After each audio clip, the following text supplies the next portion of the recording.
Welcome to Teacher Chris TV. Sa mga hindi pa po nakapag-subscribe, mag-subscribe na po tayo at i-hit ang notification bell para updated po tayo lagi sa mga parating pa po na videos.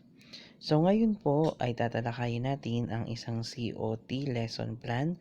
So ito po ay guide lamang po. So pwede po nating itong i-pattern sa paggawa po ng isang lesson plan.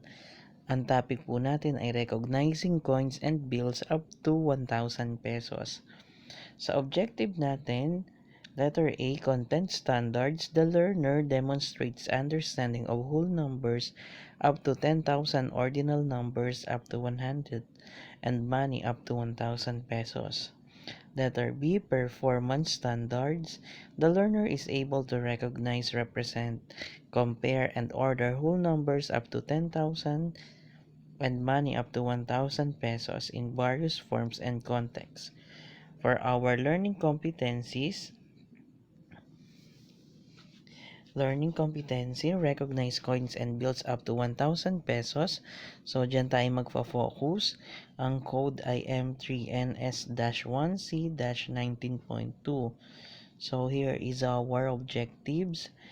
Para sa cognitive, recognize coins and bills up to 1,000 pesos. Psychomotor, write solutions to problems correctly. And effective, practice teamwork in the activities. So, ang ating value, ang ating pagpapahalaga ay importance of saving money. Ang integration natin ay araling panlipunan at ESP. So, ang content natin, recognizing coins and bills up to 1,000 pesos. For our learning resources, our references, Teacher's Guide, pages 37 to 41, Learner's Materials, pages 40 to 44. So, yan. Other learning resources, PowerPoint presentation, video clips, songs, Philippine bills and coins, pictures, illustration. So, here, for the procedures, una, magre-review muna tayo ng ating lesson. So, we will conduct a drill. Siyempre sa math, hindi mawawala ang drill para maging handa ang mga bata. So, identifying the place value of a digit in a given number. Yan. So, alam na ng bata yan kasi na lesson na nung mga nakaraang araw pa. So, another one, review the past lesson about arranging numbers from lowest to greatest and vice versa. So, ang direction ay arrange the following numbers from least to greatest and vice versa. So, yan. So, kailangan natin ng mga clouds. Yan. So, para sa ating motivation, establishing a purpose for the lesson. So, mag-show tayo ng picture ng isang piggy bank and a boy. Yan. So, pwede rin namang yung real. Yan na mismong coin bank. Pwede naman yon. So, tell them that Nilo is saving money.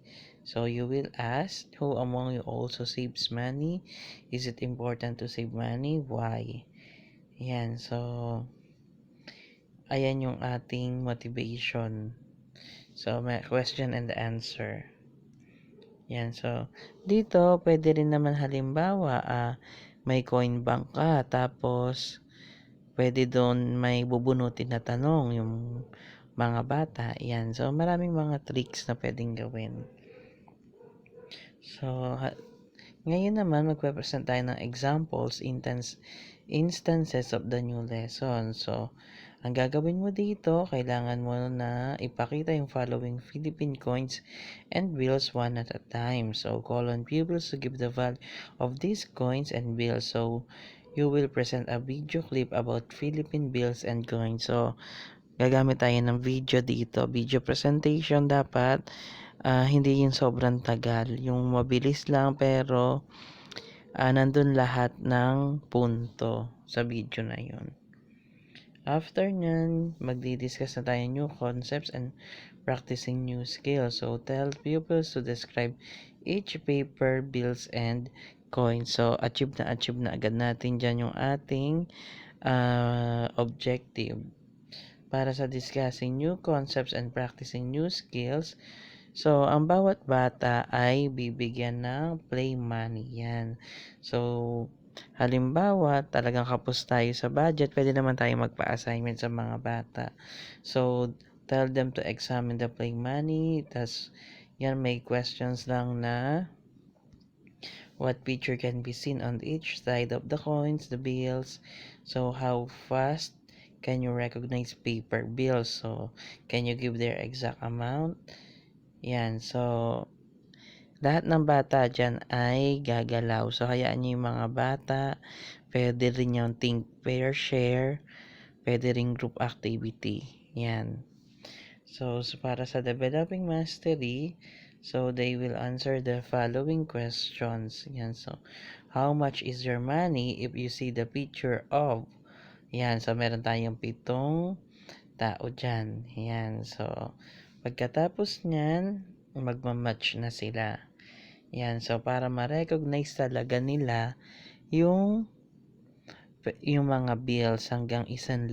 So, syempre, pag magre-recognize, diba, tingnan yung mga details ng bawat pera para makilala agad nila bukod dun sa numbers na nandun sa pera.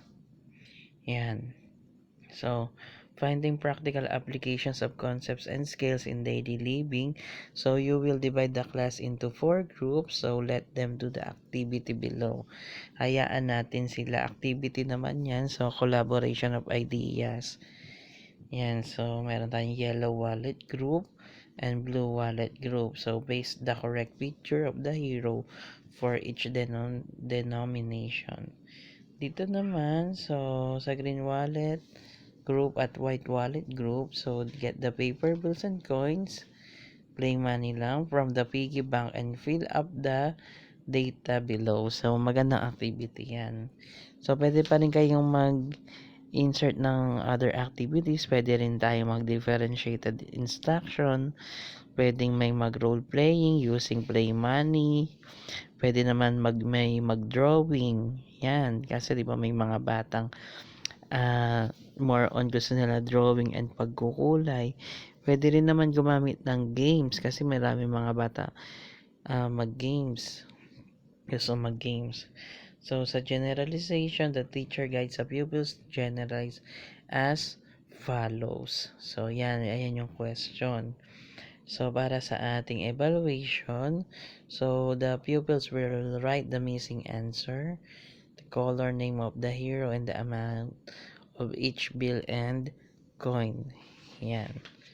After nyan, huwag kalimutan bilangin yung yung mismong points over 10 to. So, kayong bahala kung ilang points ang gusto nyo. Yan. Tapos itong evaluation natin, i-prepare nyo na agad. Kumbaga, i-reproduce nyo na kung ang bata nyo 35, mag-print na kayo ng 35 para mabilis ma-checkan at makuha ang resulta. Yan. So, additional activities, assignment natin, do activity 5 in the LM. So, ayan na yung remarks natin and reflection natin. Yan. So, dapat talaga isulat nyo sa board yung evaluation kung ilan yung nakuha ng bata. Kasi may computation yan para meron tayo sa reflection na ilalagay. Yan. So, dito po nagtatapos ang ating pagtingin sa isang COT lesson plan. So, sana po may natutunan po kayo. Maraming salamat. Keep safe po sa lahat. God bless. Thank you po.